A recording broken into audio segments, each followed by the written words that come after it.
என்னது டயட் பண்ணதுனால இறந்து போயிட்டாங்களா? என்னங்க சொல்றீங்க?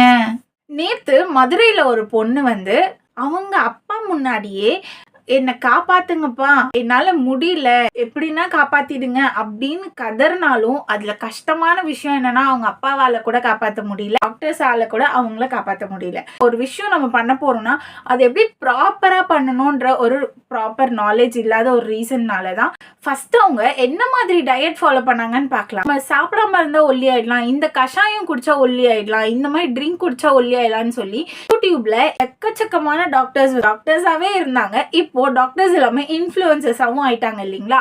ஸோ அதனால அவங்க என்ன பண்றாங்கன்னா இந்த மாதிரி ட்ரிங்க் எல்லாம் சொல்றாங்க. இந்த மாதிரி ட்ரிங்க்லாம் சொல்லும் போது அது எல்லாருமே ட்ரை பண்ணுவாங்க. அதுவும் டாக்டர்ஸ் சொன்னா நம்ம ட்ரை பண்ணாமையா இருப்போம். நான் என்ன சொல்லுவேன்னா இன்ஃப்ளூயன்சர்ஸ் வந்து அவங்க ஒரு காஷனோட தான் பண்ணுவாங்க. லைக் ஈவன் நானுமே சொல்றேன், எல்லாமே ஒரு காஷனோட தான் சொல்லுவேன்.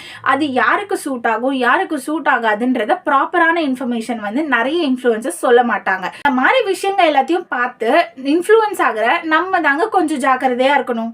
இப்போ இறந்து போன ஒரு பர்சன் இருக்காங்க இல்லைங்களா, அவங்க வந்து எதுக்காக இந்த வெயிட் லாஸ் ஆரம்பிச்சிருக்காங்கன்னா தன்னை தானே ஸ்லிம்மா அழகா காட்டிக்கணும்ன்ற ஒரே காரணத்துக்காக தான். இது யாருனால இன்ஃப்ளூயன்ஸ் ஆகுதுன்னா நம்ம சுத்தி இருக்கவங்கனால தான்.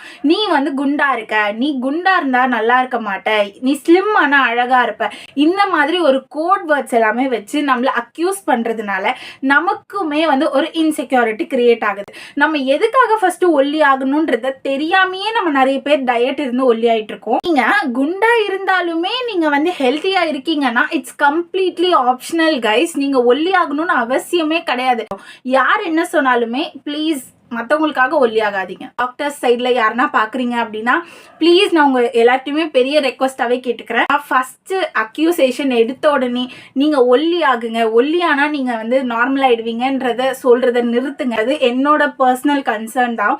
பிகாஸ் என்ன ஒரு கன்சர்னாக நம்ம போனாலுமே சரி, ஒல்லி ஆனால் நீ சரியாயிடுவேன், ஒல்லி ஆனால் உனக்கு இந்த பிரச்சனை சரியாயிடும், இந்த மாதிரி ஃபுட்ஸ் சாப்பிட்டுட்டு இருக்கீங்களா, ஓகே உங்களோட டயட்டை வந்து ப்ராப்பராக மாற்றிக்கோங்க, உங்களோட ஃபுட் சார்ட்டை வேற மாதிரி ட்ரை பண்ணி பாருங்க. இந்த மாதிரி எல்லாமே உங்களோட பேஷண்ட்ஸ்க்கு நீங்க சொல்லலாம். டாக்டர்ஸை விட வேற அதிகமாலாம் எனக்கு வேற எதுவும் தெரியாது. பட் ஸ்டில் நார்மல் பீப்புளா கன்சர்னா இருக்கிறது தான் நான் உங்ககிட்ட சொல்றேன்.